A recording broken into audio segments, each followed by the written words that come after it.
Here we come to the elevator at the Nanotechnology Science Building at UT Austin. And this one's a Schindler? No, it's a ThyssenKrupp.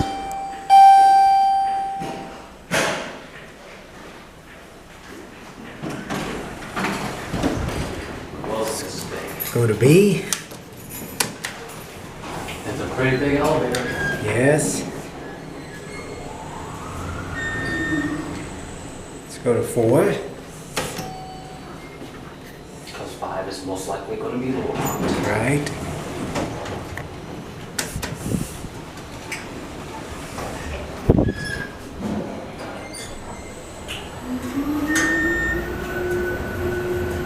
This is definitely a ThyssenKrupp, no joke. Yes.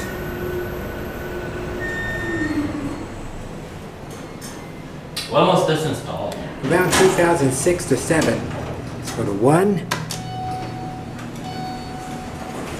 2006 to 2000. Right. Not bad for it. It also has ThyssenKrupp cab, which of course looks almost like what you find on the Dover.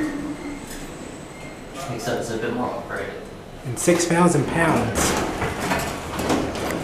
That's the elevator. Oh, And there it goes, and that will be it.